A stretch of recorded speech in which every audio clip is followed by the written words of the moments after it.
So, Ethan, so is FlashNet's kind of like a layer then on top of Spark? Like, basically, is the stuff that FlashNet's doing, or is it purely working with what's it called, the Bitcoin script, or is it like you mentioned that you in the future you want to add like other logic on top of it? Like, is Spark aware of FlashNets, or is FlashNet's kind of its own thing, like you said, with its own validators, and it just leverages the Spark for transaction speed and that kind of a thing? Yeah, great question. So Spark and FlashNet are completely divorced by design. And we basically, by doing this, we've divorced execution and settlement. So FlashNet takes care of the execution, and then because Spark is so quick and today at least free to transact on, we can settle state automatically back to Spark. And because we have this, great UTXO or leaf model that's completely parallel, we're not really bogged down by scale here. So basically everything you do on FlashNet, executes the state transition and then atomically settles that on top of Spark.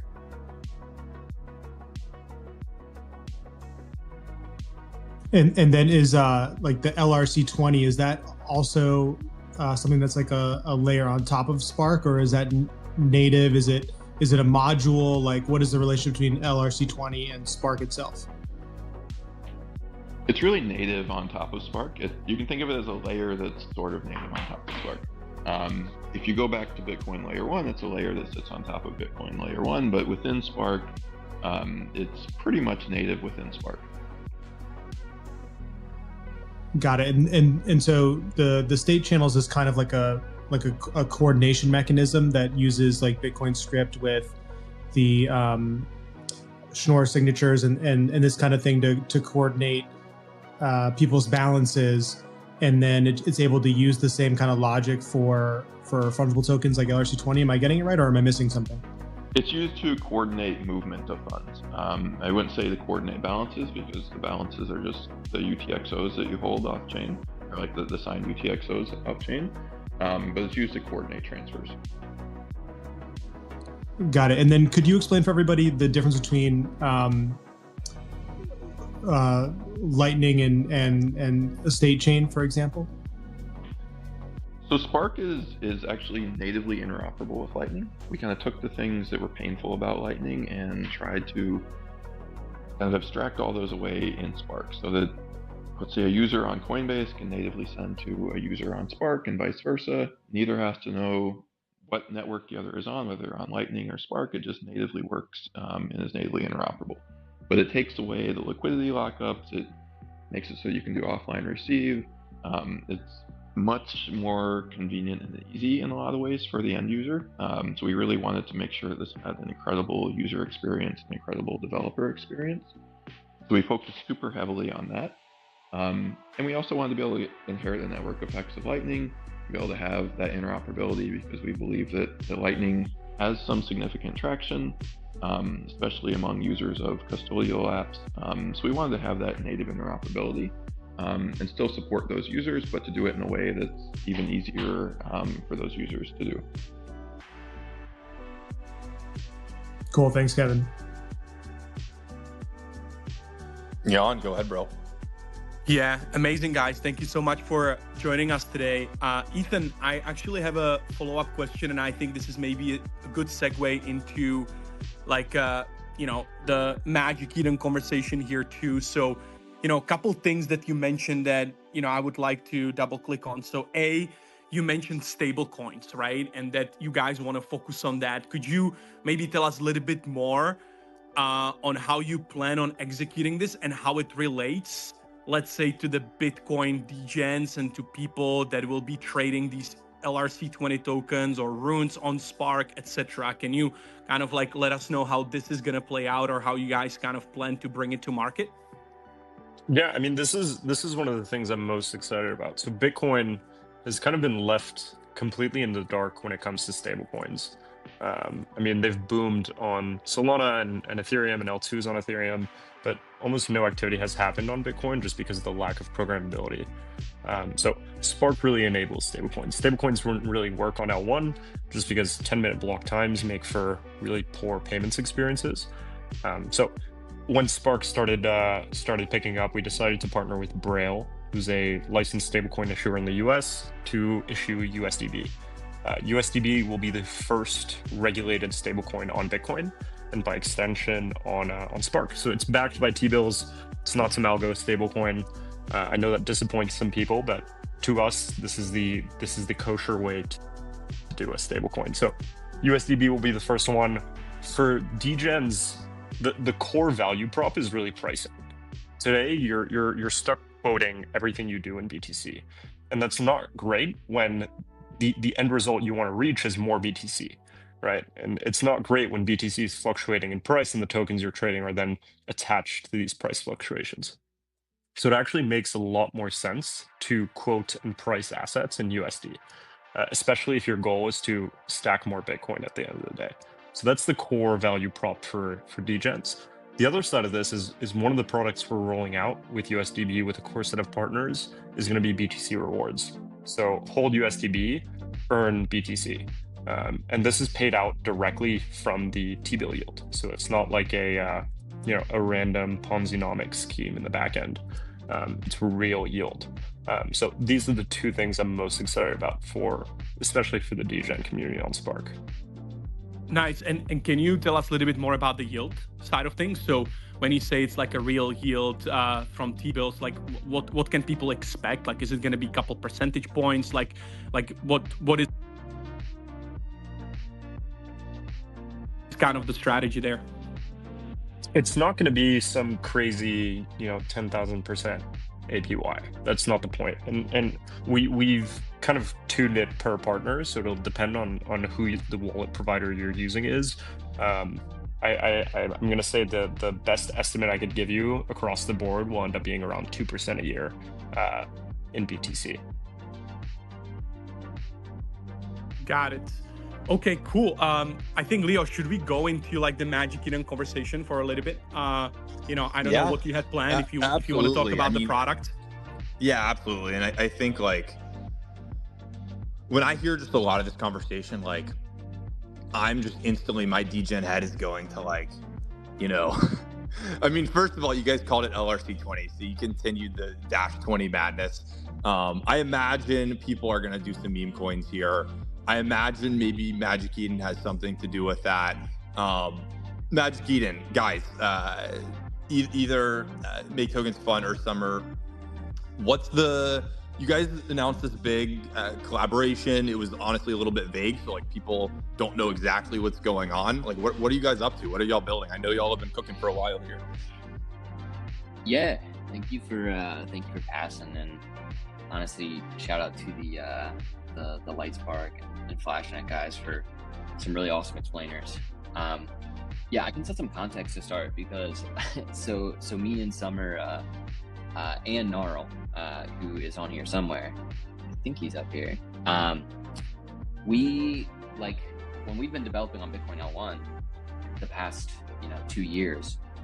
I think it was in last summer and this fall, we were kind of dreaming up like what was our ideal solution for extending Bitcoin and for making Bitcoin more scalable, so that it could, one, be a better trading experience, and two, so they could support like more users in a rich DeFi ecosystem.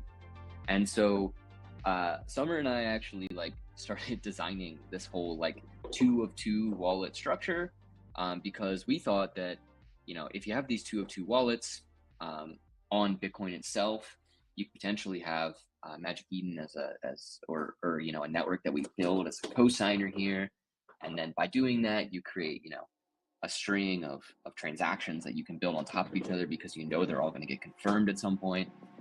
So we got deep into designing this, and then what happened was we were connected with the Lightspark team, and they approached us and said, hey, we have something really cool we want to show you. And that's when they showed us Spark, and it was honestly our dream solution for scaling Bitcoin. And they had done all the hard work of they've been working on this for quite a long time. Not only Lightspark team, but the Flashnet team.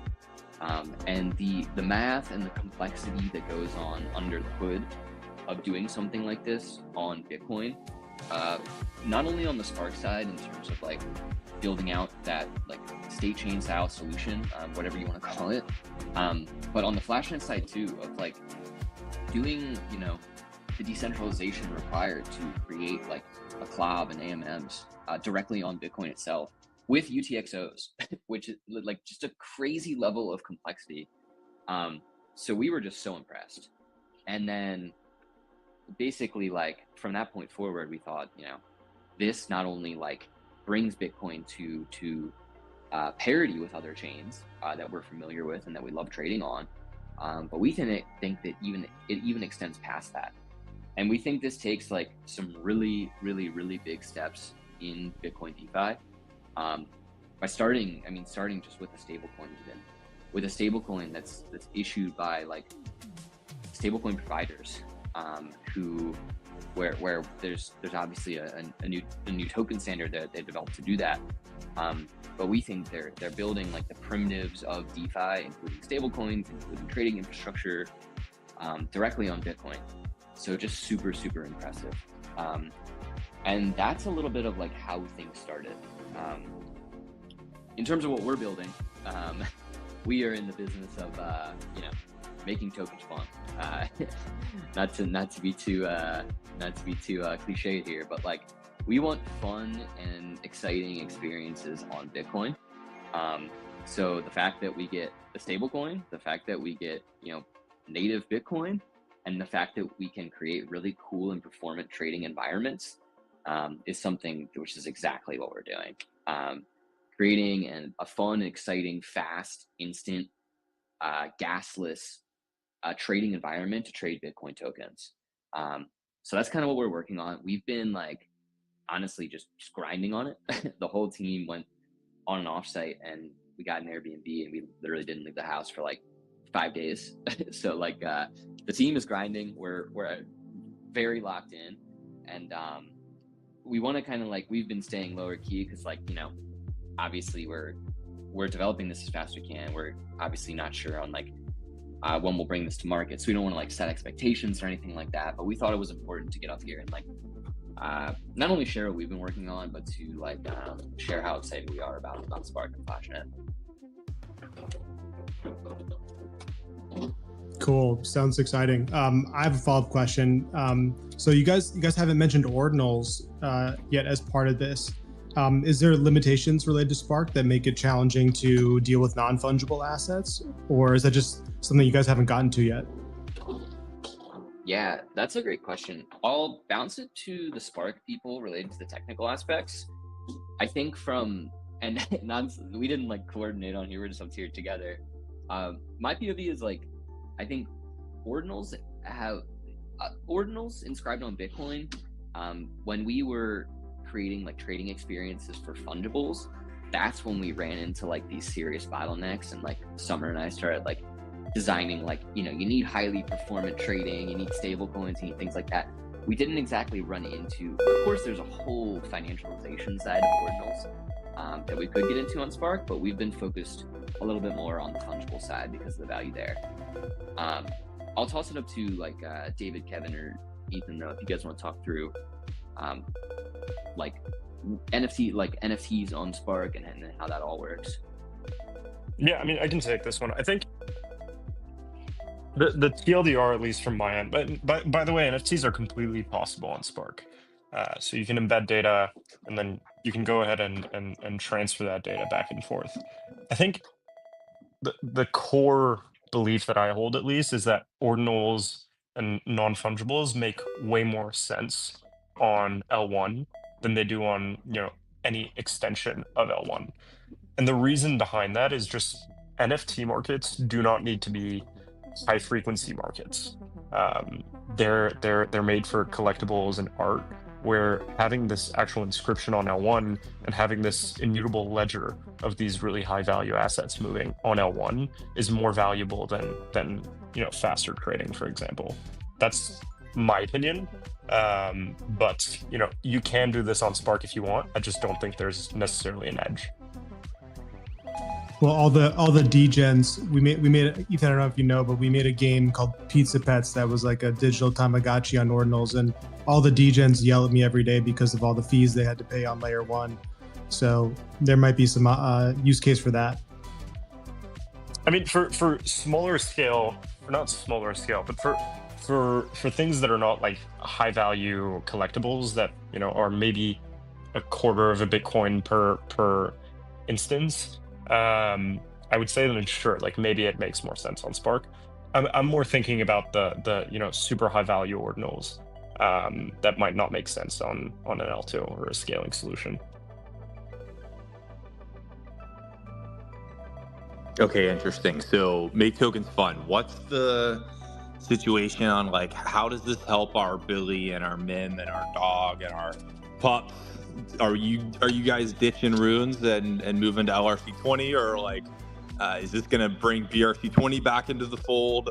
You know, are you building something for runes? Like what is the actual product vision here? Is it gonna be a launch pad? Is it a DEX? Like give us a little bit more alpha here.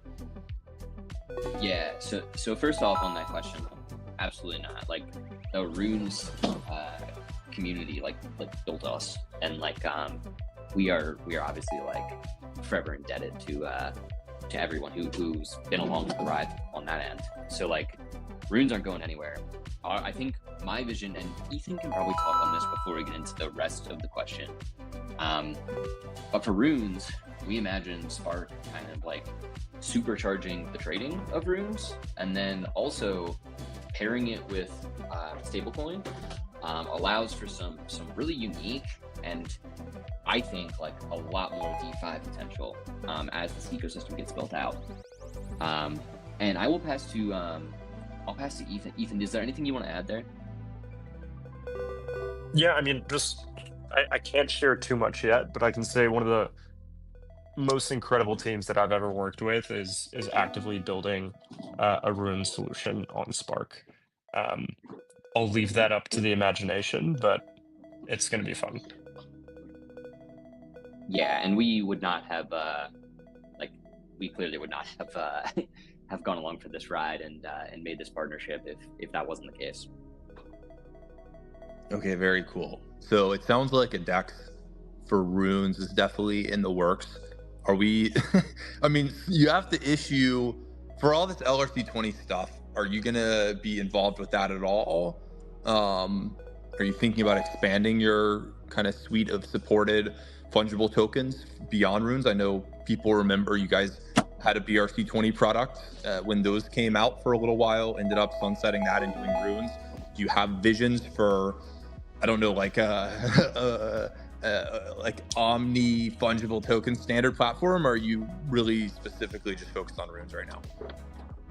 Yeah, so just to be like candid with you, like we are launching an AMM on Spark, and not only will this support when runes make the jump to the ecosystem via what Ethan was alluding to in his prior answer, we're also hoping to support other assets that might get might make the jump over to Spark, as well as native LRC20s. Because to us, like we obviously, so for example, some of the stable coins, Ethan and David and Kevin have been talking about that they've formed these great partnerships to launch. They are LRC20 assets, so it's kind of just like a natural extension for us to support that token standard as well, as we get up and rolling with an AMM token trading experience on Spark that is like instant, gasless, so that means free, and really I think a huge step forward for Bitcoin tokens in general. Okay, so let's just say I am a user who has some dog, and dog has gone to the moon. I want to sell a little bit, and I go to Magic Eden. I connect my wallet that like has runes in it, and then I want to swap it for some US dollar stable coin through your AMM, right? Am I basically going through sort of a deposit type flow where I'm going to take my UTXO with my dog runes in it, and I'm going to transfer that to one of these Taproot addresses that we talked about earlier. And then basically very frictionless trading occurs from that point onward until somebody's ready to basically take their dog back into their possession on L1. Is that basically what's going to happen here? I think you I was trying to follow there. I think you probably described it quite well. Basically, like once you get assets onto Spark, or within the Spark ecosystem, it's it's a really performant and fast state chain with execution layers like Flashnet. So I think to that respect, I think it's going to open a whole lot of doors in terms of not only trading and what's possible there, but also in terms of broader DeFi. So like in the long awaited future, because like again, this is still like early days here. Imagine bringing your dog over to Spark and taking a loan out on it or something like that. Or there's like could potentially be more DeFi primitives because starting with the stablecoin allows starting with the stablecoin, and then once you have fast and free transactions with also you're ensured that sellers can't cancel, people can't double spend UTXOs, you're getting closer and closer to the experience and the possibilities of DeFi on other chains. So it doesn't even need to be just limited to trading to that extent. Right. So let's just say the basic use case of trading though, I'm swapping my dog for some USDC or USDT or whatever.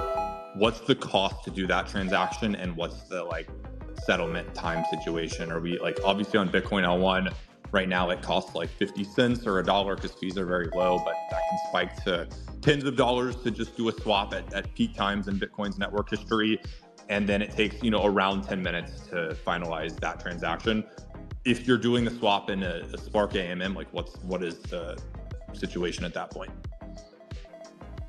I think Ethan could probably answer that to the best extent. Can you repeat that slightly one more time? I missed the last part. So sorry. Basically the question is if like an AMM on top of like Spark and Flashnet, how much does it cost me to make my swap from like a dog rune to a stable coin? And then how long does it take for that transaction to settle? On Bitcoin L1, it would cost me like 50 cents today and it would take 10 minutes. What's Spark offering? Well, first off, I don't know why you Kevin, I appreciate you coming back up. Unfortunately, you sound like a robot. Can you maybe just drop down, close the Twitter space, and then come back really quickly? Sorry, man. Okay, I think Kevin had a great answer, and I'm sure he's going to provide it in a second.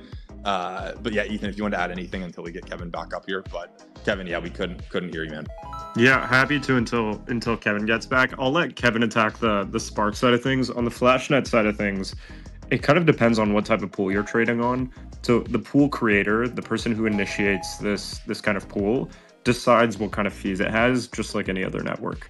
Because Spark doesn't have any fees, this is completely modular. So you can go all the way from a nearly zero fee experience to, paying out 30 bips to LPs or 40 bips, 50 bips, whatever modular approach you'd like on that pool. So the answer is it depends. I'm guessing for earlier stage assets, they would maybe do a bonding curve with higher fees into a constant product pool. But again, it depends on the product, on the pool creator, and on the fees that are set then and there.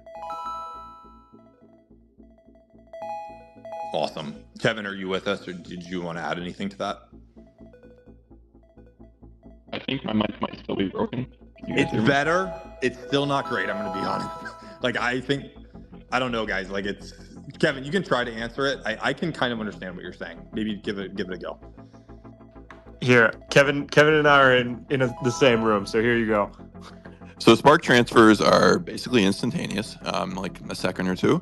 They are currently completely free, so you'd be able to bring your dog over, be able to sell it for USDC, have an instant swap at no cost at all. So you have really all the benefits that you would have ever had in any other chain, but even better, which kind of removes the need to ever have a lot of those other chains. Now you can have all the same activity you could have on Solana, on Ethereum, and you can do that natively on top of Spark.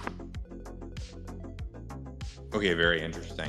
Yeah, very, very interesting. I think that's like definitely, I think that's a pretty competitive pitch for a lot of folks. I think they're going to like hearing that. It sounds like basically by doing a lot of things like off-chain and being super clever, y'all are able to power that. I see my co-hosts have some questions here. Trevor, Jan, you guys got any questions? Jan was first.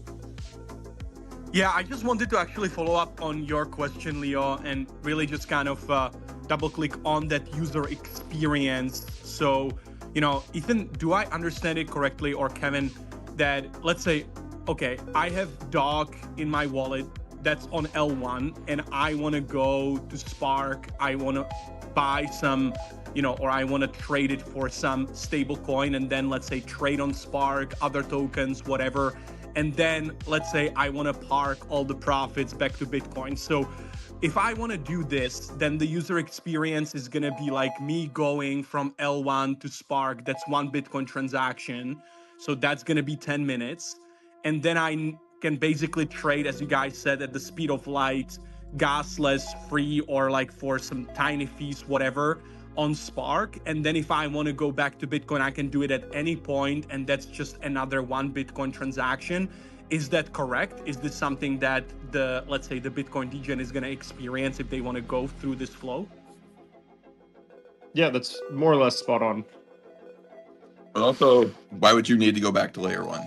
Once you've done this, you can stay on Spark, continue having free transactions or extremely cheap transactions instantaneously. There's very little reason to need to go back to layer one until you need to do something on layer one. If I brought the most like cynical Bitcoin maxi on here, what would their like critique of this model be? Because we've had a lot of maxis come up here and they just like to be annoying and like make obnoxious, snarky comments about everything. Like, what's like the most valid critique would you say of this technical architecture? I don't understand it enough to like ask that question, but like if you wanted to maybe take their position for a moment, I'm curious what that is. And then yeah, Trevor, sorry, I jumped the line there. It's not trustless. Like I mentioned before, it's something that we're very transparent about. We minimize the trust as much as possible, and we think that it's actually much more trustless than basically any other L2 out there. Look across the landscape at all the Ethereum L2s, it's going to be more trustless than any of those. And we think it makes the right trade-offs, but I think that would be the thing that a maxi would probably disagree with most, but I'll let David chime in more.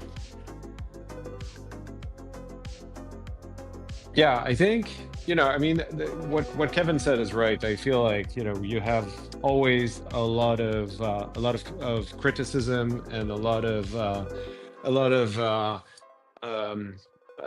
probing around what are the trust assumptions and is it fully trustless? Is it not fully trustless? I think, trust is always on a spectrum. Like you could argue that even on L1, there's some trust to the miners. You could argue that even on Lightning, there's some trust. I think it's always a question and a trade-off between utility and trustlessness. And I think that Spark hits like the right mark of being as trustless as you can be, and at the same time provide the utility, the performance, the scalability, the cost that is required for us to build all of these new applications that we just talked about. So we feel quite confident that this is the best solution in the market that hits that balance. But yeah, there's always going to be people who are going to say, hey, this is not fully trustless. But then I ask the question, what really is? And what is an acceptable trade-off? And I feel like as long as you're very transparent, which we really are, around what the trust assumptions are, I feel like it's an acceptable trade-off. And also, we can go into that, but we have a roadmap that's stacked with all kinds of different ways to even go further the current state of things when it comes to trustlessness of the network and how it works. So we're committed to continuing to make it more and more trustless as we have an opportunity to do so. Awesome. Cool. Trevor. Can I add one more thing on that? I'm sorry. Go ahead. I tried to talk, but I was muted. The last thing I'd say for the Bitcoin Maxi angle is so first off, I don't think like even the Lightspark team would ever promote like if you really have like a cold storage bag or like if you're stacking up Bitcoin over time, like stay like Bitcoin L1 is like the perfect place for that. And like when we formed this partnership, what really struck me about the Lightspark team is like these are some of the most like Bitcoin Maxi builders that I've actually met in crypto and working in crypto full time for the past 4 years now. And like the reason they built Spark, like they could have like go built an EVM.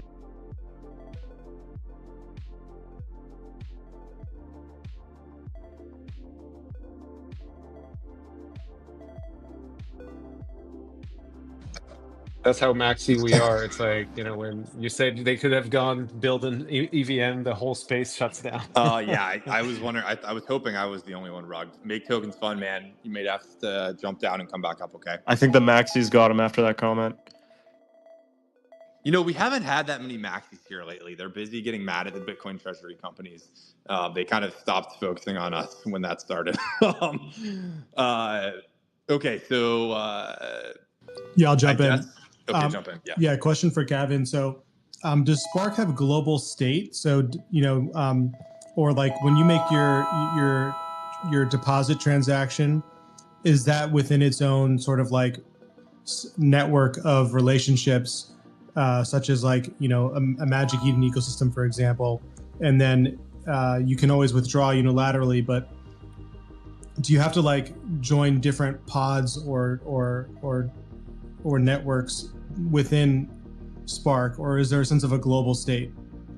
You can think of it as a DAG, which is useful for us because it lets you do a bunch of things in parallel and really increase the throughput. But that means there's also no pods of money between different things. So like once you have money on Spark, it's completely fungible with money everywhere else. It's just, you can think of it as UTXOs in a DAG. And what is a DAG? Sorry. Basically like directed acyclical graph. So just probably don't want to get into the weeds on that, but you can think of it like you can basically think of it like a global state. And functionally it's not entirely, but you can think of it like a global state. And the way it actually works is that you can transfer to anyone else.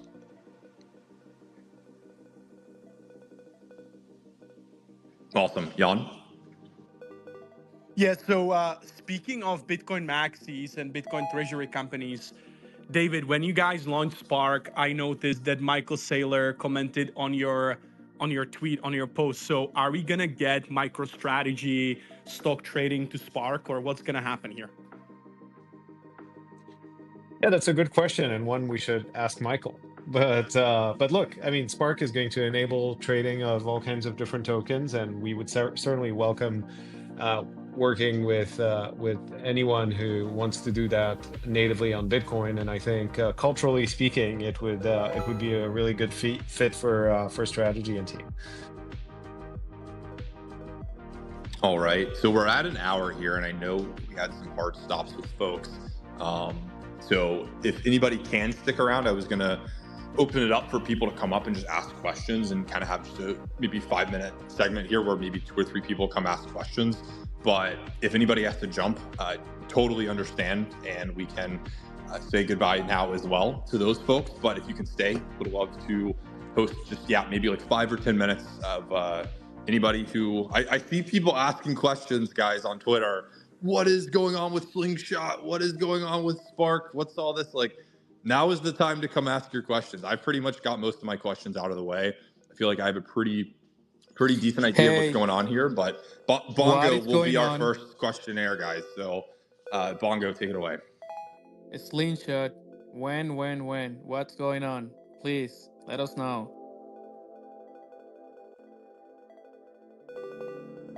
So that's probably for Make Tokens Fun or Summer. Yeah, good question. To be honest with you, Magic Eden is like a pretty big business split between between the different teams. So the Slingshot team has been working on that, and I think to my respect, I'm trying. Yeah, I'm trying to like. Can you hear me all right? Yeah, you rugged for a moment, but you're good. Oh, sorry. We've been keeping up to date with their team on everything, and like, I think integrating runes in their solution has proven to be a pretty difficult path, but we're staying up to date with them and working hard. I wish I could like announce, something more tangible than that.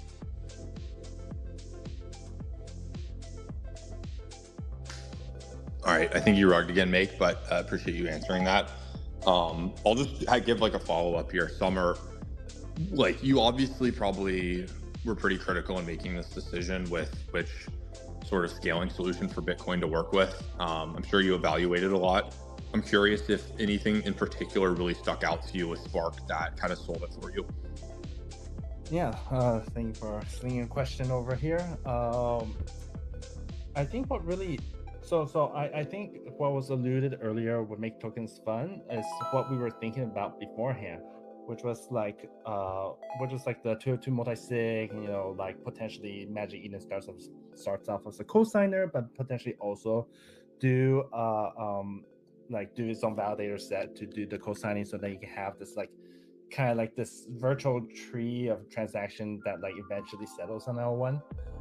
Actually, I think the Arch actually has an implementation for L1 that's actually very similar to that in terms of their like ability to roll back state if there's any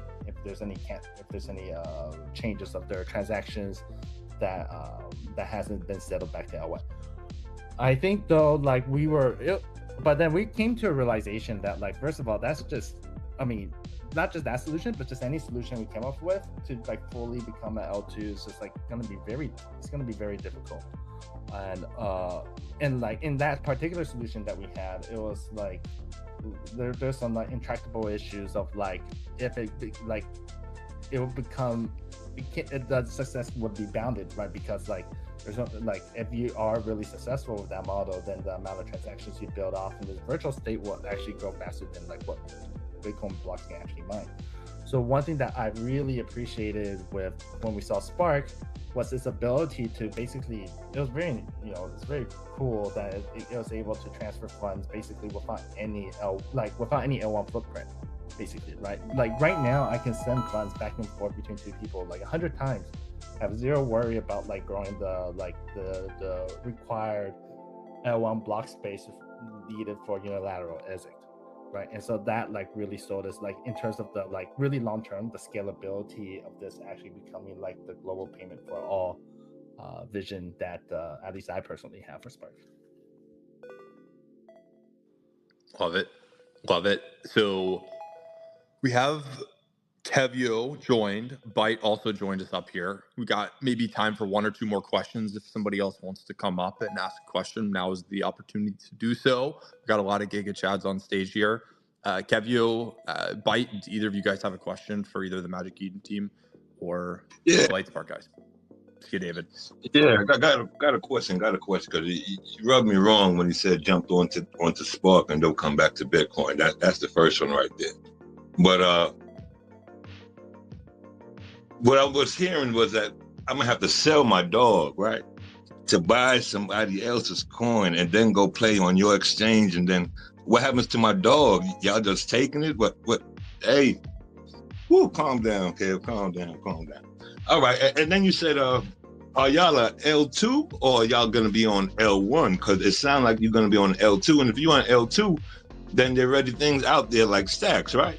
And if that's the case, if y'all gonna be like that, are y'all plan on going and being SEC approved, or do you have approval already? I need to know those questions. Awesome. So I guess. I mean, I can try answering this. I think there was many angles here. So for context, no one's telling you to sell your dog. I think Leonidas would be pretty upset if you did that anyway. So you can go ahead and hold your dog as long as you want. I think you have the steps, and maybe I articulated it wrong, but no one would have you sell your dog to bring them to Spark. So the kind of step to bring your dog over would still remain dog. You would bring your dog over to Spark. Spark, you can call it an L2. I prefer calling it a scaling solution because it stays true to layer 1 Bitcoin.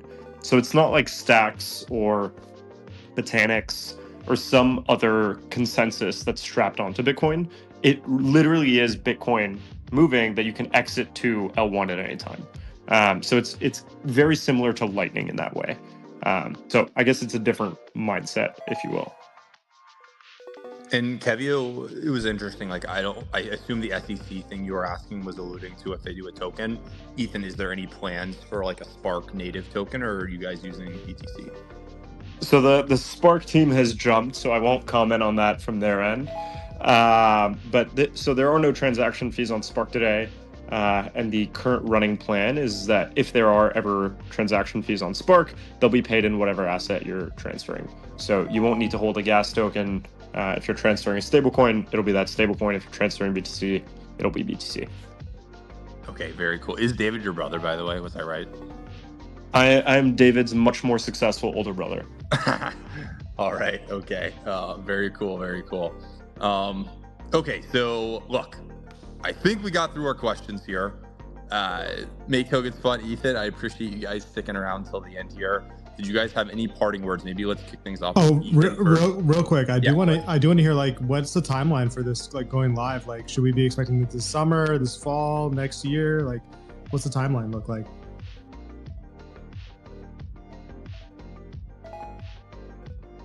I hate announcing timelines publicly, so you're not going to get anything out of me.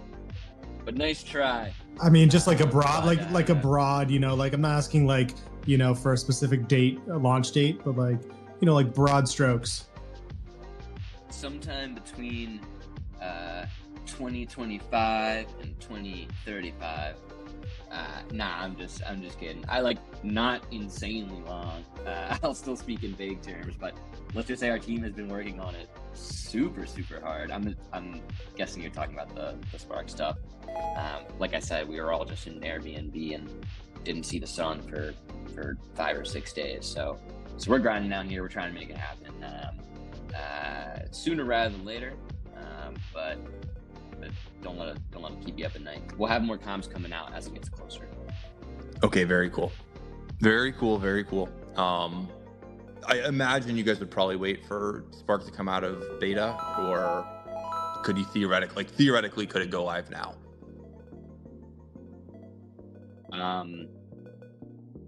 Yeah, to be honest, I'm not terribly sure when the Spark's like beta is coming out and all that, but it's you won't be waiting too terribly long. Okay. I'll give you that. Okay, very cool. Well, Make Tokens Fun. For people who don't know, Make Tokens Fun was the individual who I worked with to help get this space going. So Make Tokens Fun, appreciate you making the connections there. A lot of people I just know we're very curious about all of this, and it sounds like, you know, you guys are in the middle of cooking a lot of stuff, and it's not going to happen tomorrow, but you're making a long-term bet here that hopefully will basically kind of be like a 10x type better user experience, instead of, you can keep always improving, 1 or 2% with the same infrastructure every, week or something like this, but this will be like a quantum leap forward type thing. You're making a bet for the future, and I really respect that. It's a bold bet. Anything else you want to share with folks up here? It could be related to like existing Rune stuff you're doing for like the L1 product. I know you guys integrated kind of with the SatFlow type stuff. I think people are really digging that, by the way. So congrats on that move. Yeah, anything else you want to share while you're up here? Yeah, no, thank you for the shout out. Obviously, like, still working very hard on Runes on L1 and Ordinals as well. Like you mentioned, Sats Terminal, the aggregation of Runes is live in our swap product. We're trying to make that better. We're also trying to make the endpoints, so the endpoints for our liquidity are actually publicly available in our API docs. We're going to make that Sats Terminal aggregation endpoint for Runes public as well. So if you're a front end and you want to integrate with Runes L1, hit me up or hit up the Magic Eden docs, and you can integrate in there. And the last thing I'll call out is like, we would really love to partner and build and work with teams in the Bitcoin DeFi space. Right now, like the the main focus is shipping this AMM and trading experience on Spark. But like I said, guys, there's so much white space here. So if you're looking to build in this space, especially if you're a Runes team looking to build over here or see what's possible over here, please let me know. Happy to connect you with the Spark team to get you fully in the loop on like everything we're planning, timelines like that. Last but not least, thank you guys so much for having us up. Leo, you are a fantastic interviewer. Every time I listen to these, I'm like, oh my goodness, I feel like I'm on Oprah's couch or something. Seriously, really, really good. You might have a future in interview podcasting, even outside of the Bitcoin eco. I mean, I don't know about that, but I enjoy getting to hang out and chat with really, really smart people at like the Magic Eden team, like Spark, and appreciate you coming up. And obviously, Trevor and Jan crushed it with some good questions as well. And all in all, I'm going to call this a success. I appreciate you guys taking the time out of your evening to come hang out with us, man. This was awesome. Yeah, thank y'all. I'll catch you later. Hit my DMs, at me. Talk to y'all soon. Awesome. Talk to you later, dude. Bye. Okay. Awesome, guys. So I know we have a little bit more we want to cover here. If people want to come up and just throw out random topics, this would be the time to do so. But I think Jan had a little segment he had prepared, and would love to hand the mic over to him. Yeah, let's go. I think I see Special in the audience. He should definitely come up as well because he's leading some of those efforts. But one thing that we didn't do, Leo and Trevor, before they dipped, is I wanted to settle the beef whose company is more successful, David's or Ethan's. That's something that I wanted to know a little bit more about. But I guess we'll have a chance to do that next time. But yeah, like I think, I don't know if Special can hear me, if he's gonna come up, but so a couple other things that I wanted to talk about today, it's in regards to the Bitcoin Summit that we're doing in Asia. So, from my end, big announcement, we actually closed a partnership with Bitcoin Asia. So I don't know if you guys know it, but obviously Bitcoin Asia is organized by the same team as Bitcoin Vegas, and I guess they have European event. They also have an event in Middle East, and we did some sort of mini partnership with them last year when we hosted Ordinals Asia in Hong Kong. We also did it during the same week as Bitcoin Asia. Bitcoin Asia last year was not that big actually because it was their first year, so they were much smaller than Vegas. But this year, they're really leveling up, and they're expecting to have around 10,000 people attending their main conference. And they really loved what we did last year with Ordinals Asia, and they obviously see a huge potential for what we're doing this year with Bitcoin Summit, with the ultimate focus on all Bitcoin builders and the Bitcoin community, kind of putting them into the spotlight. And so we closed a partnership where Bitcoin Summit is now officially part of Bitcoin Asia. So we're kind of the official, I think there's probably only one or two other official side events of Bitcoin Asia. Some of them have to do with the Bitcoin Treasury Company. Some of them have to do with maybe some other topics, but we are now the official side event, which means that, we're actually going to work on some marketing synergies. Also, some of the whales, or actually all the whales and paid passes for Bitcoin Asia are going to have access to Bitcoin Summit. Our venue also is going to be like 3 to 5 minutes walk from the main conference. So it's going to be extremely convenient for people to attend both and, to kind of like go and mingle and like, spend the time where they want to spend it, to maximize the value for their business or networking, etc. So that's one big announcement. We're obviously ramping up the efforts because the event is going to be happening end of August. So we still have less than 2 months to go, but we're ramping up the efforts. We're going to be working on the agenda, working with all the builders to make sure that we have some crazy announcements, some partnerships announcements. Obviously Spark is also going to be involved. They want to come, and I'm discussing with them. We didn't have time to like talk about it on the show in the previous segment, but they're going to be around and hopefully making some crazy announcements at the Bitcoin Summit and at the conference. So I'm excited about that, and there's going to be many other people involved. And another thing that we're doing with Pizza Ninja's Trevor special, I don't see him coming up, but I don't know, Trevor, if you have some more information about that. But basically on the 28th, which is the day before, Pizza Ninjas and also Leo, the Dog of Bitcoin guys, are going to be hosting a party, and the party obviously is going to be focused on ordinals and runes and just kind of the Bitcoin community overall. Everybody who is coming to Hong Kong, from this ecosystem of ours, they're obviously invited, and hopefully everybody can hang out. So those are like a couple of these things that I wanted to just mention. Happy to obviously answer any questions if anybody has one, but yeah, that's from my end. Are we getting that massive inflatable dog shipped out to Hong Kong? Does anybody know? So, dude, you don't got to ship it out. They made it there, bro. Yeah, so I don't think we are gonna get the big one, because I don't think I can fit that big one even into the convention center. Because could you stuff, I don't imagine? know. Could you imagine if you put that thing up though? I mean, that literally. Oh my God. Both of them are awesome. Just to be clear, obviously, the small one is one, still very large, but the small one is still very big, and we're definitely gonna get that.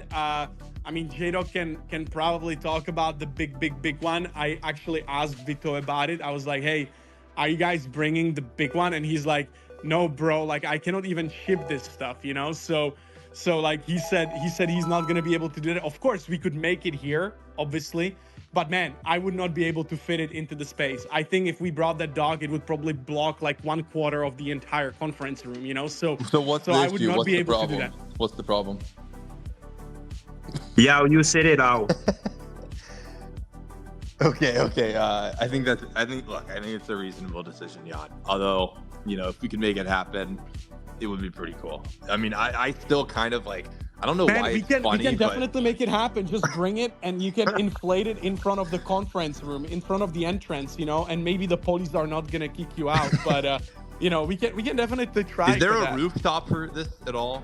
Any rooftop situations? No. Okay. No, there is no rooftop, and the rooftops in general, like in Hong Kong, they're pretty small.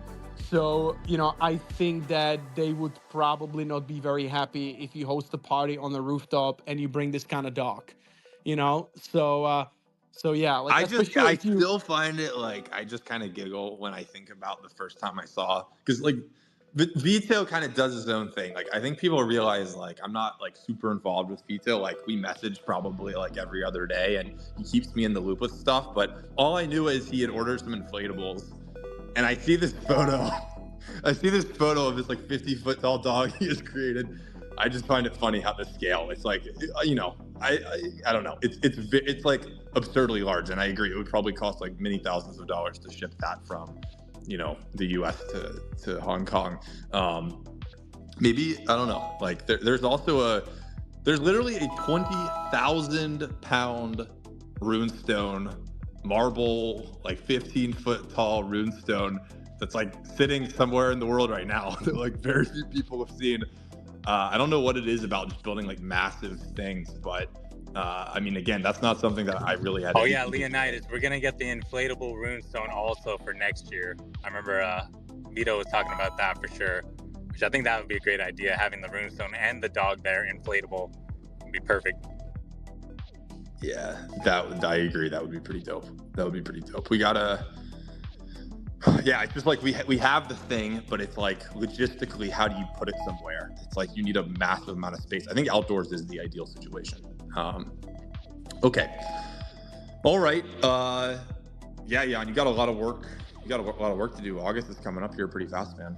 Are you excited? Yeah, man, it's a lot of work, but it's gonna be awesome, man. Like, I'm excited because it feels like a lot of people are gonna be in town. I'm actually, quite happy about this partnership with Bitcoin Asia. It took us a little bit more time to negotiate and to make everything happen, because obviously, it's not an easy feat, to make sure that like everybody's happy. But this kind of like simplifies things a lot in terms of like just logistics and having all the venues super close to each other. We're not going to be inside of the conference of Bitcoin Asia. I didn't want that, because that would be kind of like, that experience wouldn't be the same. We are outside. You need kind of like separate access. However, there are synergies, meaning that, if you already paid for a ticket for Bitcoin Asia, you can access the Bitcoin Summit as well. If you're a whale of Bitcoin Asia, you can also access that event. We're also selling like a bundle, which is actually discounted price. So if you now go to Bitcoin Asia website and you want to buy a ticket for their event, you're going to pay $200. But if you go to the Bitcoin Summit website, you're going to get a ticket both for Bitcoin Summit and Bitcoin Asia for, I think the discount is like $40. So it's like 25% off for the bundle to access both events. So, if obviously, if you're planning to come to Hong Kong and if you want to attend both events, I would encourage you to get that bundle, because you are not going to be able to get a better deal. And obviously, you can also just buy a much cheaper ticket just for Bitcoin Summit if you just want to hang out with the builders. Totally up to you. We are obviously going to do some giveaways. We're going to do some stuff, in the next coming days and weeks. So there are going to be opportunities for people to grab a ticket, even potentially for free. We're not going to have unlimited amount of those, of course, but we're going to do some giveaways. We're going to work with a bunch of communities and stuff like that. So, stay tuned for that. But yeah, Leo, like, it's going to be a lot of work. As always, events are extremely rewarding when everything kind of comes together and falls into place. But they're also extremely stressful to put together, because obviously we're working with a lot of different people. We have a lot of amazing sponsors. We have a lot of amazing partners, and we want to make sure that everybody's happy. So we're trying our best to make sure that no matter what happens, everybody walks away with a lot of value and ROI on their time, investment, and everything. So yeah, it's a lot of work, but man, we do it for the ecosystem to grow, right? Like, this is not really an effort for us to like squeeze every penny out of the ecosystem, reinvest all the money that we make back into these things, into these events. And yeah, like that's the purpose, right? Like, we're still scratching the surface of this ecosystem. We want to make sure that it grows, that people have platforms to come and network and make business deals, and allow them to, maybe find a co-founder or find an investor or find a business partner or employee that is going to help them scale their business into Asia. So that's really the purpose that we're doing this with. And yeah, I'm just super excited because, man, the support has been overwhelming. Even though, yes, you could claim that the market is not as hyped as like last year when runes were basically about to launch and, ordinals were all-time high. You could claim that the market was like much, much better last year. But even this year, like, there's still a lot of real builders that just like fucking put the sweat and tears into this every day. And all of them are coming together to support this event. So, I couldn't be more happy about it. We've also got a little time. You never know what the market's going to do, I mean, we are close to Bitcoin all-time high, right? Like, I mean, look, that's what I'm saying, man. If we're not on the verge of like an alt season or like on like momentum shifting from like Bitcoin's going up, smashing all-time highs, just gets everyone excited, and I think everything pumps, and it feels like we're heading towards that. But who knows? We're right there. Man, we're right on the precipice. I'm not worried about it at all. Again, like, the community is strong, and yeah, like, there's a lot of things that are going to be happening in Hong Kong. So like, there's a lot of reasons why you should come either way, even if the market is not like, if the alt season is not fully in progress. But, I hope that like this event is also going to allow us to spark that alt season in Bitcoin, right? Or this kind of like Bitcoin ecosystem season, because, we just talked to the Spark guys. They're investing heavily into this. And again, they're going to be coming to Hong Kong. They're going to be like, hopefully, maybe even launching the product by then, like, who knows? Like, we didn't get any timelines from the Magic Eden guys, but, who knows? Maybe by end of August, we're going to be able to start playing around with something, and they're going to be showcasing that in Hong Kong. And there's a bunch of other people that are going to be doing the same thing. So, I'm hoping that this event is going to spark, and non pun intended, but spark the alt season here, So yeah, I'm excited for it. Love it. And I know like Pizza Ninjas and Dog are teaming up again for a pretty epic party. Maybe Trevor, you want to share any details about that, and then we can move on to any other segments and then wrap this up. I gotta get Special up here to do it. He'd be much better to hype it up than me. Special, get up here, man. Get up here, man. We have been asking you for the third time now. What is he doing, this guy? All right. Well, I invited Hey, him. Leo. We'll see what happens. We do have Vincent and J Dog at risk of like turning this into a dog space. What's up, guys? I mean, don't get me started. When you get me started, I'll keep going. So, you got to cap me off. What, Bite, do you have something to say? Leo, excuse me. I would like to add that on the 2nd of August, São Paulo will also be the stage of the Dog Summit, Capital One, Brazil, from Brazil. Something dog in São Paulo. Hell yeah. I think we'll get Dog Damasa, and we'll probably have a little segment on that at some point, but appreciate you bringing that up. And yeah, that's also coming up in August, so very, very exciting. And that's like obviously the big gathering for like Central and South America. Dog Army will be meeting, having a big summit, and I will be speaking at it, which is very exciting as well. So yeah, man, appreciate you shouting that out. And please invite for all you, okay? Awesome, dude. Appreciate you. All right, Vincent, what's good, man? How you doing? Oh, I'm doing pretty good.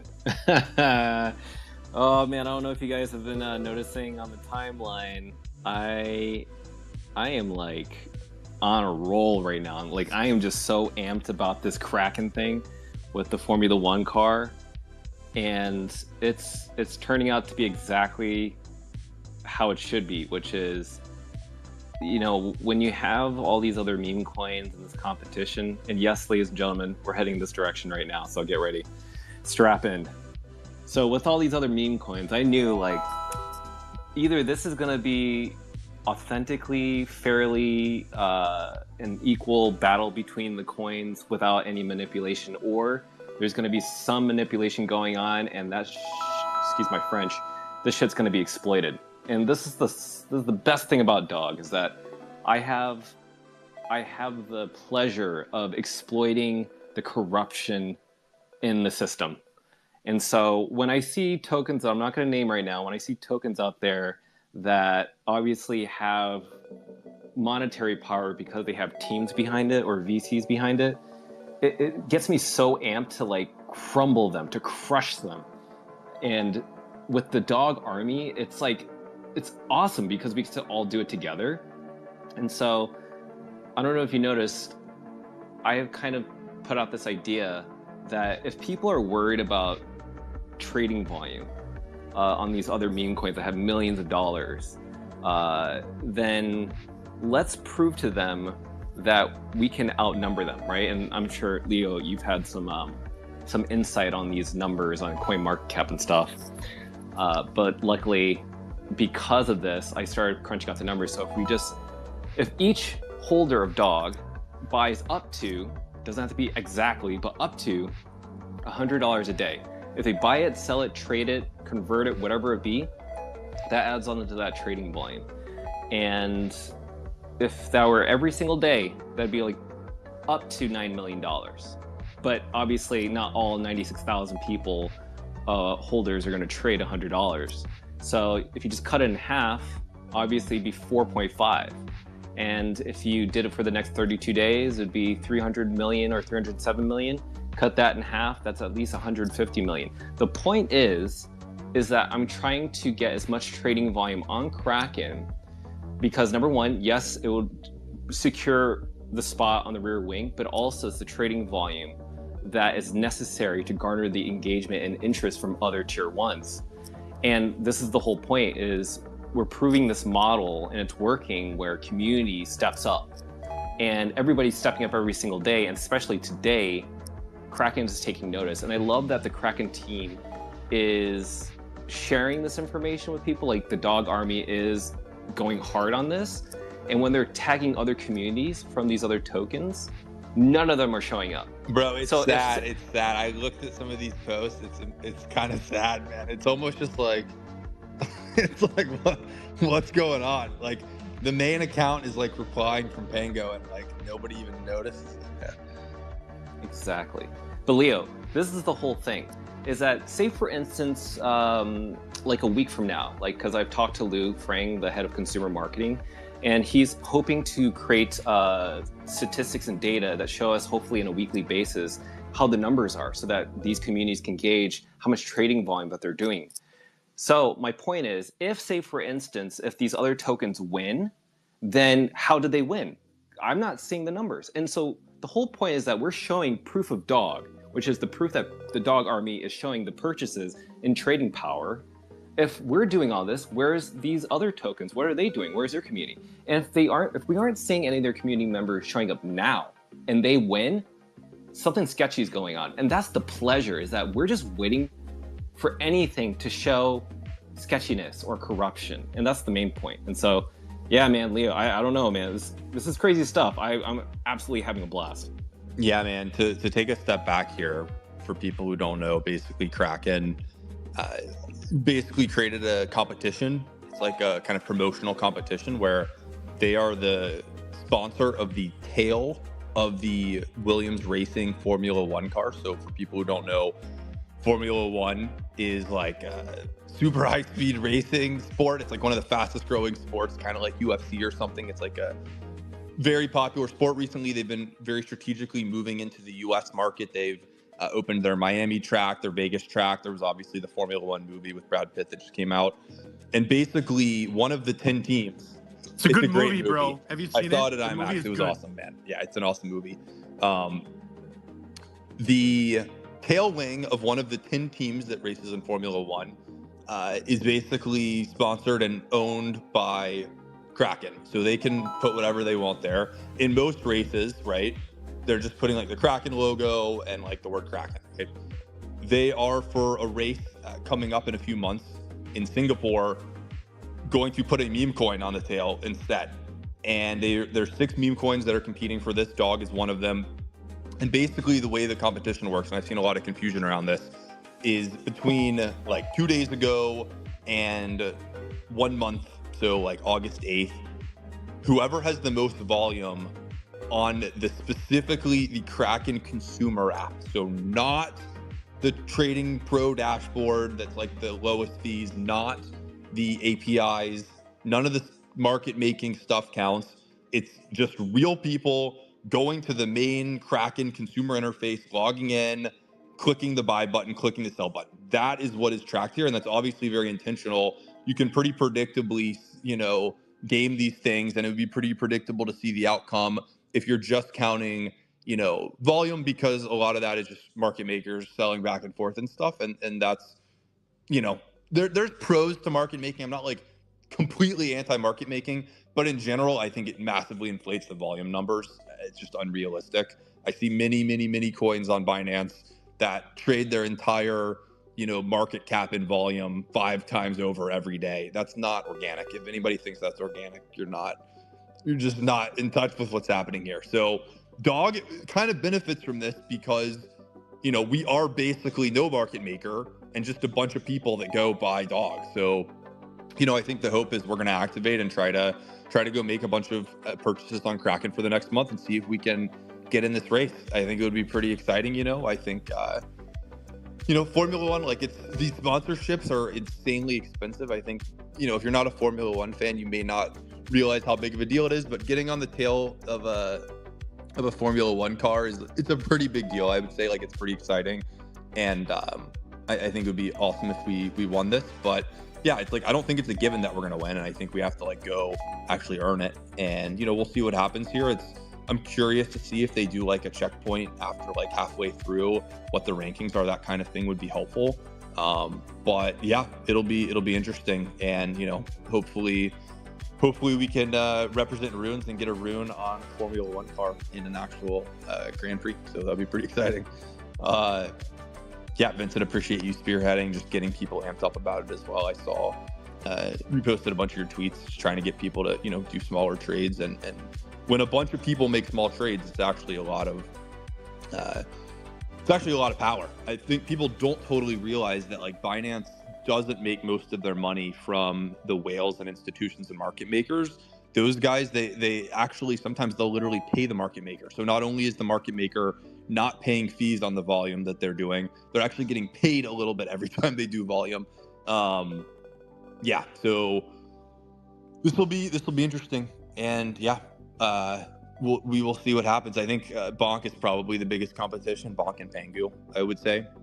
And like, quite frankly, like I'm not trying to flood other meme coins here, but I kind of put them in like a different class of like, I think of them more as utility tokens than meme coins. They're somewhere probably in between, but like I noticed this trend with Yuga when they released their Ape token. They basically released their L2 blockchain, and they have a token for it that powers it. It's the currency and stuff, and it's called Ape. And they basically strategically tried to make the ticker a meme coin, and like CoinMarketCap puts it in the meme coin category. When I look at it, what I think of it as, it's like Yuga Labs utility token. It's not like a meme coin to me is just a bunch of people buying and selling a token, like retail buying and selling a ticker that's a meme. And when you all of a sudden have like some giant $10 billion company that's like trying to give it a bunch of utility and rev share and all this stuff, it's no longer utility. It's no longer a meme coin. It's a utility token. And it's more just like they're trying to appeal to retail by giving it a memetic ticker. But that's not a meme coin the way I grew up trading meme coins and doing meme coins.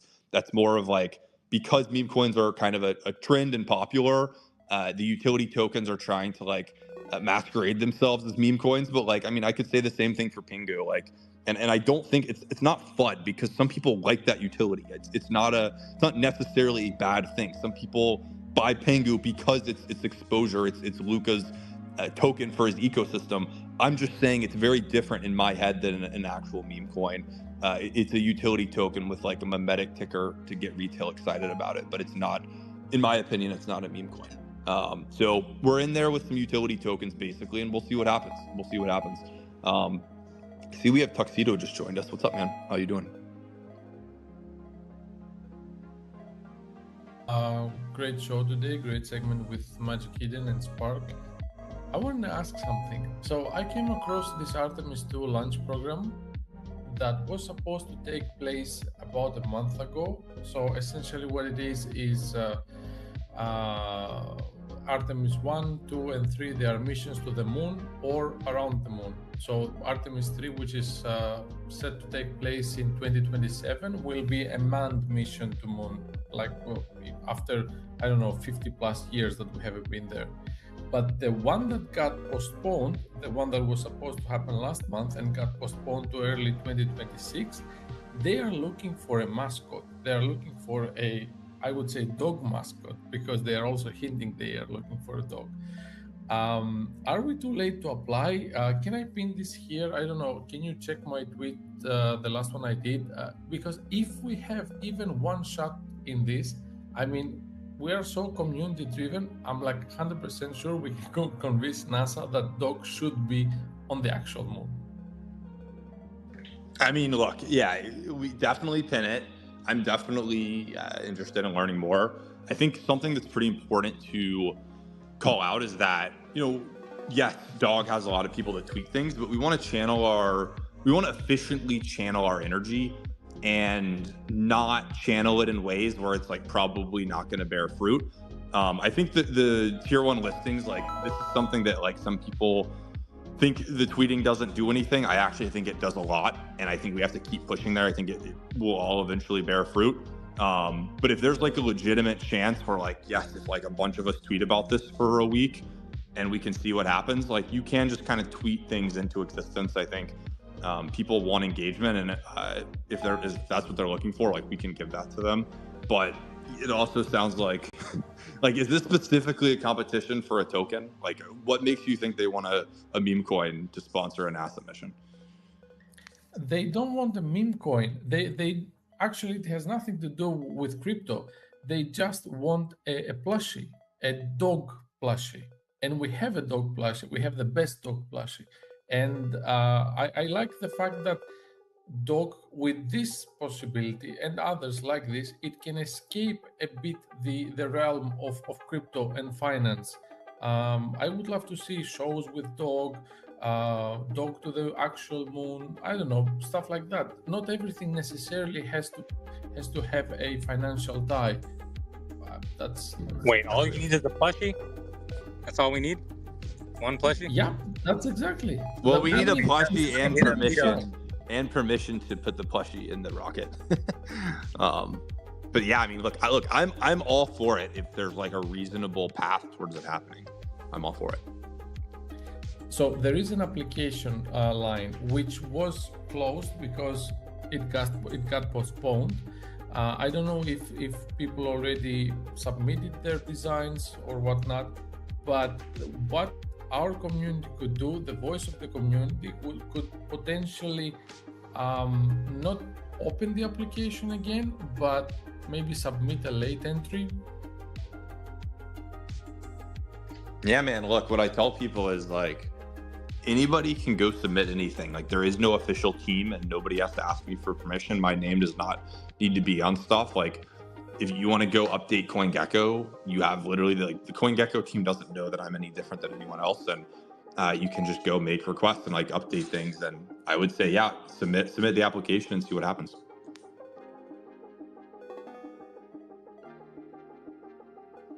Awesome. Awesome, guys. Well, look, this has been a fun show. I think we're kind of wrapping up here. Trevor, Jan, you guys have any final things you wanted to talk about? Nothing on my end. Jan, do we get a discount code today or what? I didn't like hearing Jan say that the best deal wasn't the ordinal show, that it was this bundle situation. I want the best deal. I know, it's kind of fucked up, right? Like that he would like sell tickets for cheaper than he's offering our audience here, his own audience. Like, dude, these are the 179 most hardcore supporters of Jan, and you're gonna rip them off like that, man. You're putting it like I'm ripping somebody off, you know, like all the people that are listening get the best deal as well. We will definitely get a discount code going. I don't have the discount code set up for these new things because I woke up like super early in the morning. I don't have it set up right now, but let's do it for Monday. You know, I'm gonna set up a discount code for the ordinal show listeners, but every time we're gonna do a different code so that people cannot game it, you know. So only if you're listening, you know, for next 30 minutes after the show, you're gonna be able to get potentially extra discounts. So keep that in mind, guys. Okay. Jan, I have a better idea, man. What about you give one letter of the discount code every 15 minutes so that to make sure that only the hardcore listeners will get the full code? I like that idea, actually. I like that, but I need to prepare. I'm not That's a prepared great for idea. today. That's a great idea. Yeah, I'm not prepared for it today, but starting from Monday, from the next show, that's exactly what we're gonna do. So we're gonna do it like that. We're gonna do 5 different letters every time, and every 15 minutes of the show we're gonna release one. So yeah, I like that. I like that, Tuxedo. And Jan, I take back everything I said. If you want to give the ancient Bitcoin whales like the cheapest ticket and get them to come over, I'm totally fine with that as well. We want our ancient Bitcoin whale friends at the Bitcoin ancient Bitcoin whales, they don't need discounts, bro. You know, for them, well, dude, like, they you don't, know, the issue is they don't have any actual fiat. It's all Bitcoin. You know, the problem may be that, you know, even if we sell them a ticket for $2,000, you know, for them it's still gonna be like a dust kind of situation, you know. So yeah, that may be a problem. That's why I understand why Bitcoin magazine guys, they keep increasing the whale pass price, you know, because as the Bitcoin price goes up, you know, like the fiat basically becomes worthless. And so if it's not at least showing like a little bit, you know, you don't even care, you know. So I think Special finally got the memo that we'd love to have him come up and share some alpha about a specific piece of Ninjas and Dog collaboration. Maybe this can be our final segment here, Special. What's up, man? Hey, GM. Yeah, I'm in transit here. Glad I was able to pop on before the ordinal show ended today, and super excited. I see the pin at the top.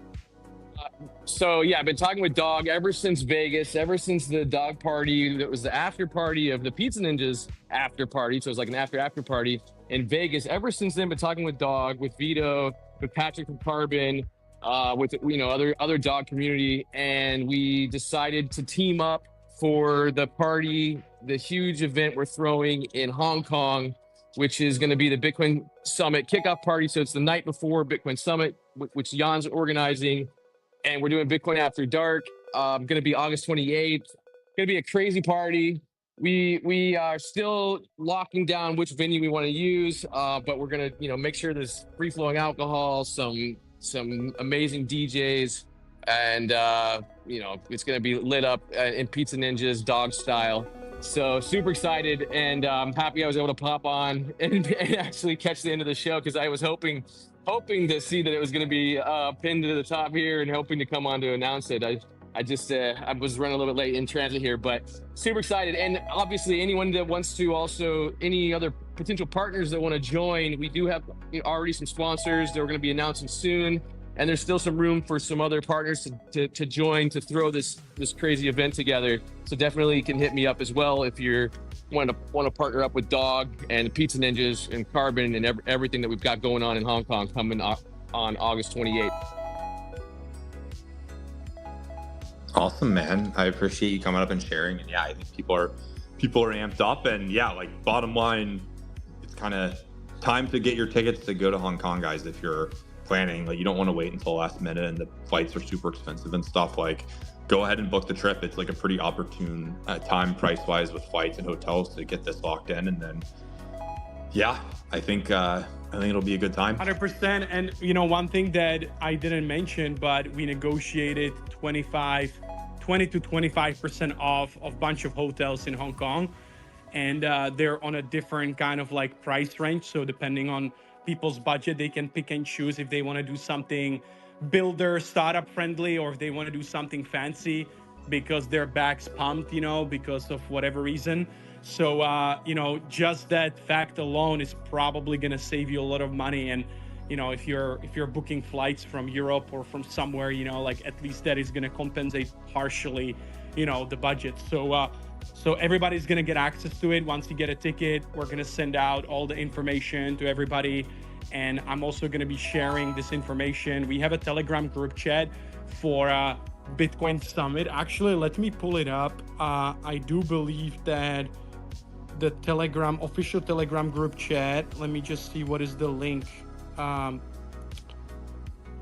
It's While you are searching for the link, Jan, this is such a crazy idea, man. This is now a motivation, not like an opportunity, not only for crypto people, but anyone that wants to have vacation in Hong Kong, they have 20% off with you, man. Of course. I cannot see the link on the Telegram. It's not really anything amazing. I need to create a better link, and I will share it with you guys. I will tweet about it, but yeah, all this stuff is being shared in the Telegram group chat. Obviously, if you get a ticket, you will receive an email automatically. We're also going to be posting updates to everybody who bought a ticket on a weekly basis with all these new deals and updates that we have going on. There's going to be so much more that we're going to be announcing. We're going to be doing a bunch of networking events. Obviously, we have some VIP dinner for the speakers and partners and sponsors, but we're also going to have some networking events just for builders. We're probably going to just like sit down somewhere in some restaurant, have some dim sum, and talk business. So there's going to be a lot of more stuff that we're going to be doing throughout that week. So yeah, get your trips set up as soon as possible, and get your tickets, and yeah, I will see you in Hong Kong, guys. It's going to be fucking awesome. Awesome.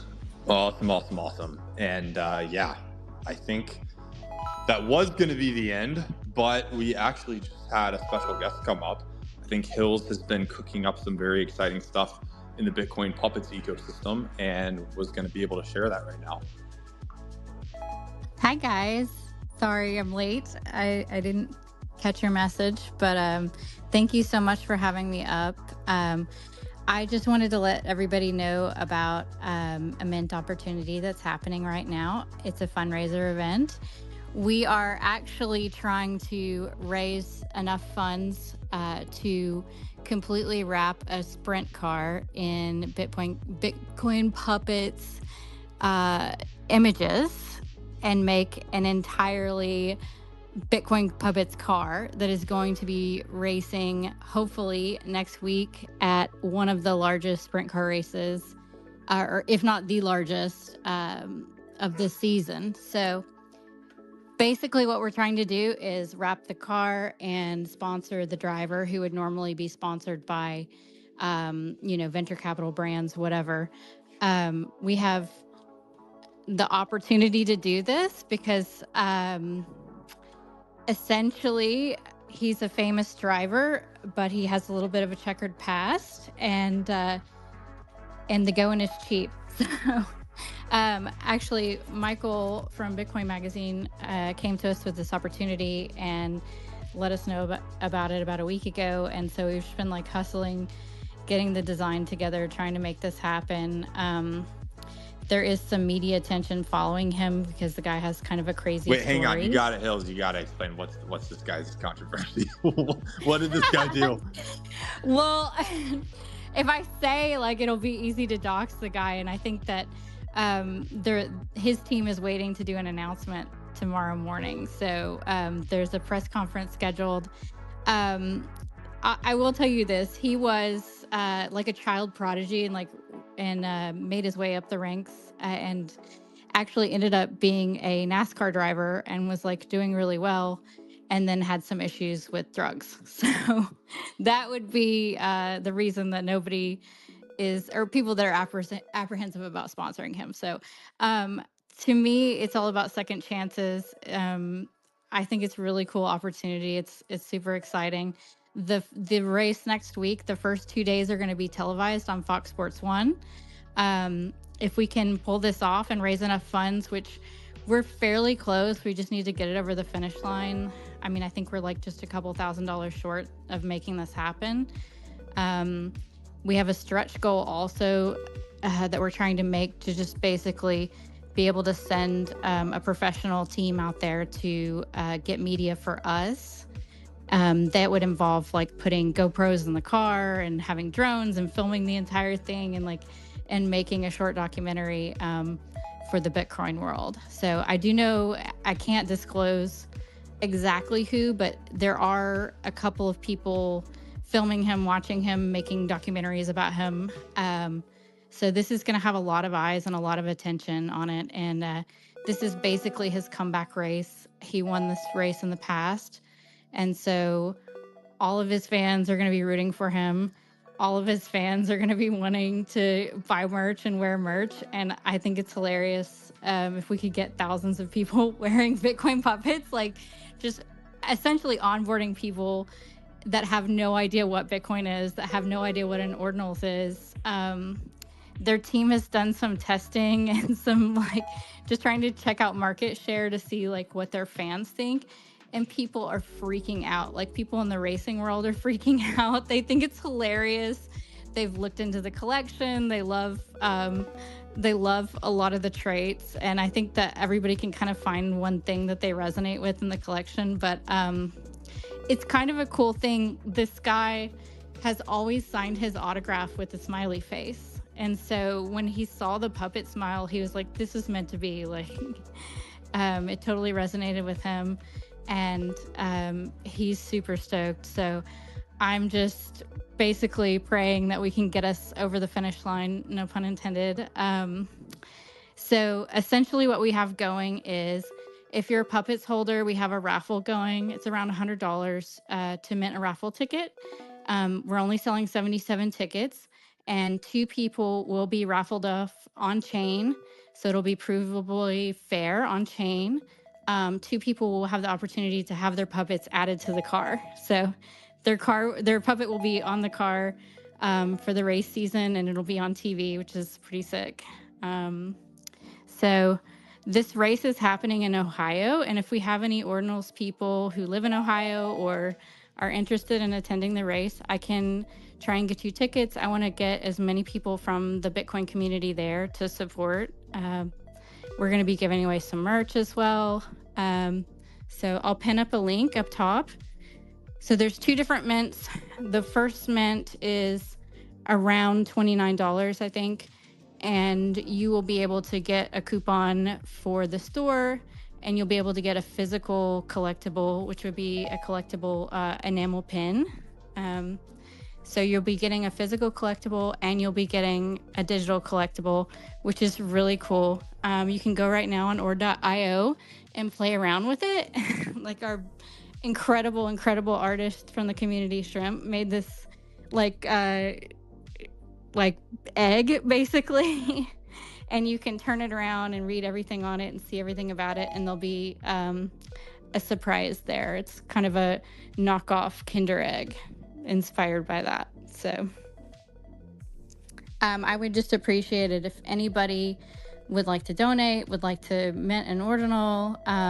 If you've got a puppet and you want a raffle ticket or a chance for your puppet to be on the side of a race car, then you can buy a raffle ticket, and I'll put the link up to both mints. So I appreciate you guys. I think this is going to be really huge for ordinals, because all of the people that are following this guy doing media on him are going to have to explain in the documentary what the hell an ordinal is, what an ordinal is, and how this all took place, and explain about the Bitcoin community.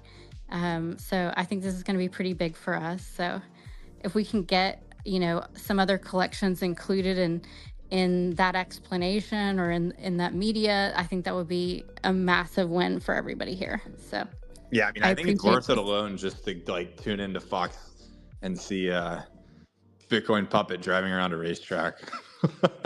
It's gonna be hilarious. I think it's hilarious. I love this kind of marketing, Hills. I dig it. Super fun. Thank you so much for letting me up last minute. I appreciate you. Awesome. Well, Hills, yeah, we're about to wrap up, so go ahead and pin those posts above, and we'll give it a minute for people to go check it out. Maybe leave the show, go mint a little if you want to. And yeah, guys, this is pretty much a wrap here. Trevor, Jan, any final thoughts before we end it? I just want to say, Hills, this is fucking awesome.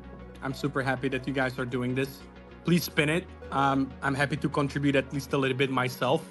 I think Decentralized, he messaged me about it, but with that guy, every time he messages me something, I disregard it, because I think he's just engaged farming me, every single time. Because every single time he tags me in some tweet, it's usually back of horseshit. So I really didn't know if this is real. So I really appreciate, Hills, that you came up here and you gave us all the context. And yeah, please pin the link. And obviously I'm happy to at least contribute a tiny bit myself. But yeah, good stuff. Oh, thank you so much, Jan. Yeah, I have to get on him sometimes because, his guerrilla warfare tactics are not always well received. I think sometimes, he doesn't get the message that we can't burn bridges, and not everyone knows that you're joking. And then when you are, people think you're just joking all the time. So it's a little bit boy cried wolf. So I appreciate you so much. This is so exciting. So I also want to say that if you don't want to mint, you can always just go to @BitcoinPuppets, our community Twitter here, and you can donate directly to the link in bio. So hit me up with a DM if you have any questions or ideas, or you live in Ohio and you want to attend this race. I think it'd be incredible to get as many people from our community there. So thank you, Jan. Appreciate you. Awesome. Yes, Decentralized has catalyzed some incredible moments in the ecosystem, and hopefully this is one of them. I also got a message from Decentralized that was very cryptic. I literally, honestly, just, I'm going to be completely transparent. My least favorite time of my day is catching up on all of the 10 different platforms where I have messages. It's fucking awful. I hate messaging. And just going through, it's basically the new version of clearing your inbox in email. It's not the most fun thing to do, but yeah, I saw a message from Decentralized and it made zero sense. So I moved on, and then I saw Hills actually did a very nice message, and I understood what she was trying to communicate. I'm still trying to process why, Good Things unfollowed Polymath. I'm still at that stage with Decentralized, and we're working through it. But Hills, thank you for giving a good explanation here. And I think that's a wrap. Trevor, do you want to send us out? Bitcoin all-time high. Have a great rest of your week and have a great weekend, everybody. And we'll see you on Monday morning at 10:30 a.m. Eastern time. So have a great one, everybody. See you soon.